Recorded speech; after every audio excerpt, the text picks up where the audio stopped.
This is a true, horrifying story, Part 1. It didn't start with a scream. It started with a name, Ibrahim. The first time anyone mentioned him, it sounded harmless. A child, they said, a boy no older than 8, seen wandering through the corridors of an old hospital in Jus. No one knew which ward he belonged to. No one ever saw him with family, and yet people kept seeing him. At first, the nurses assumed he was a patient who liked to roam. Hospitals are like that sometimes. Children get restless, curious. But then the reports became strange. He doesn't blink. He just stands there.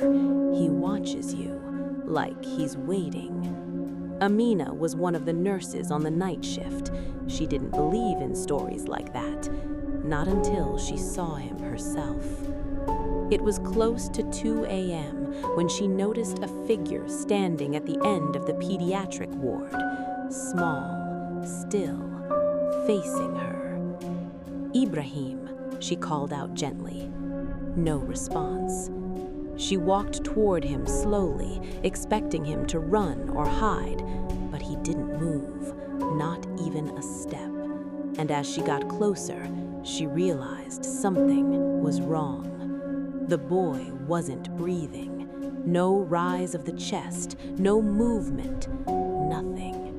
Then, without warning, he turned and walked into one of the empty rooms. Amina followed immediately. But when she stepped inside, the room was empty, completely empty. The next morning, one of the patients in that same room was found dead. No struggle, no signs of illness worsening, just gone. That was the first. After that, the sightings increased, so did the deaths. Always the same pattern. Someone would see Ibrahim standing, watching, silent, and within hours, someone nearby would die. Doctors began to avoid certain corridors. Cleaners refused to work night shifts alone. Even the security guards started praying before entering certain wings. But the worst part wasn't the deaths. It was what came before them. People started hearing things, their names being called softly, footsteps following them, stopping when they stopped, doors opening slowly on their own, and sometimes a child's voice right behind them. "I'm here." One night, the power went out across the entire hospital. Total darkness. Emergency lights flickered on, casting long, broken shadows across the walls. That's when Musa, one of the guards, saw him, standing in the middle of the hallway. Ibrahim. But this time, he wasn't alone.